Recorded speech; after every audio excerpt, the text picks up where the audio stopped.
عالم دین تشریف فرمائے یہاں پہ. پروردگار علماء کو زندہ رکھے، سلامت رکھے. روایات ہیں پیغمبر صلی اللہ علیہ وآلہ وسلم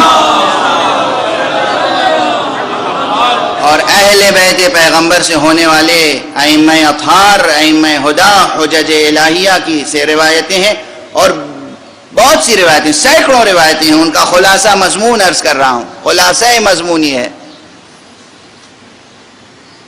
کہ جس میں اشارہ کیا گیا کہ شیطان عابدوں سے نہیں گھبراتا. رات بھر کوئی کھڑا ہو کے نمازیں پڑھتا رہے، ہمیشہ روزہ رکھے، ہمیشہ بیٹھ کے قرآن پڑھتا رہے، اس سے شیطان نہیں گھبراتا. ایک عالم پیدا ہو جائے اس سے شیطان گھبراتا ہے، پریشان ہوتا ہے. کیوں؟ جو بغیر علم، بغیر معرفت بندگی کر رہا ہے، اس کو گمراہ کرنا آسان ہے. جو علم و معرفت رکھتا ہے اسے گمراہ کرنا مشکل ہے. اس لیے علماء سے شیطان گھبراتا. یہ مضمون ہے معصوم کے کلام کا. کافی پڑھیے، توحید صدوق پڑھیے، من لا يحضره الفقیہ پڑھیے، بحار پڑھیے، یہ جتنی حدیث کی بڑی بڑی کتابیں ہیں پڑھیے. میں اس مجمع سے خطاب کر رہا ہوں. جو علماء، فقہاء اور مجتہدین سے بیزاری کا اظہار کرتے ہیں، معصوم کا کلام ہے، علماء سے شیطان گھبراتا ہے.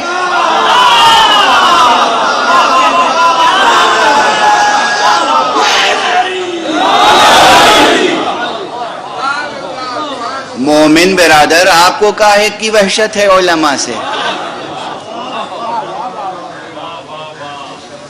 یہ بھی ایک سازش کا حصہ ہے.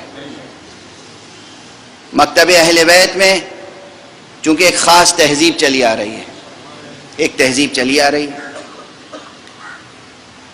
رسول اللہ صلی اللہ علیہ وسلم جب تھے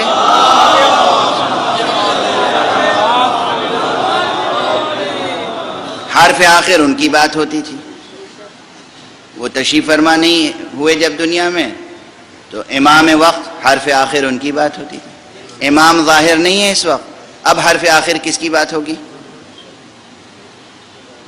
کوئی تو ہو، اتھارٹی کوئی تو ہو.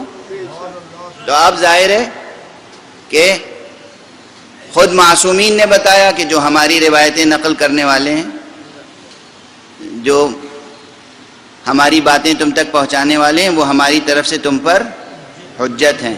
یہ کس پائے کے ہوں؟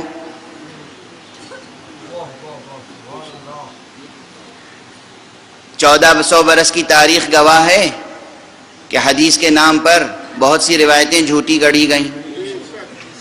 لاکھوں جھوٹی حدیثوں میں سے چند سچی حدیثوں کو ڈھونڈ کے نکالنا ہر ایک کے بس کی بات ہے؟ نہیں ہے نا. اس لیے ہمیں اس پائے کے راوی چاہیے جو حدیث کتاب میں پڑھیں تو لکھے ہوئے حرفوں سے دہان معصوم کی نکھت کا استشمام کر لیں. یہ سمجھ لیں کہ کون سا کلام معصوم نے کہا ہے، کون سا نہیں کہا ہے. کیا حدیث محمد عربی صلی اللہ علیہ وآلہ وسلم ارشاد فرما سکتے ہیں، کیا ارشاد نہیں فرما سکتے. ان کا لہجہ کیا ہے، ان کا مزاج کیا ہے، ان کی مصلحت کیا ہے، وہ کیا چاہتے ہیں، اور اس حدیث میں کیا بات کہی جا رہی ہے. ایسے علماء چاہیے نا. اور پھر ایک شرط اور ہے کہ وہ علماء جو کلام حق کو، کلام رسول کو پہچانتے ہوں اور اس پہ خود عمل کرتے ہوں. علم ہی کافی نہیں ہے، عدالت شرط ہے.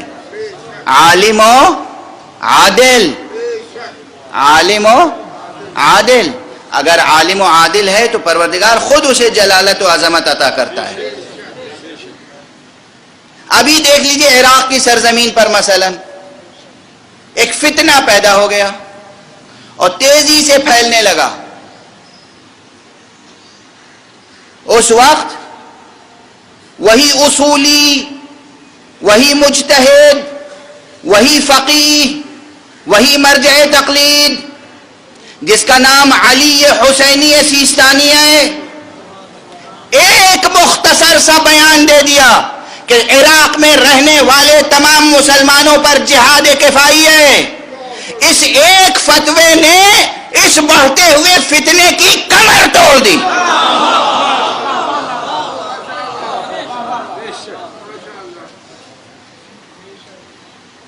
ایک فتوے نے، ورنہ خدا نہ خواستہ اب تک بغداد، سقوط بغداد ہو چکا ہوتا، اب تک یہ جو فتنہ سر اٹھا رہا ہے یہ کربلا اور نجف تک پہنچ چکا ہوتا، مگر نہیں پہنچ پایا۔ تو کس کی طاقت ہے؟ کس کی طاقت ہے؟ نہ تلوار ہے، نہ خزانہ ہے، نہ فوج ہے، قلم ہے۔ اب سمجھو قلم کی طاقت کتنی ہوتی ہے۔ رسول اللہ نے اسی لیے جاتے جاتے دنیا سے قلم مانگا تھا۔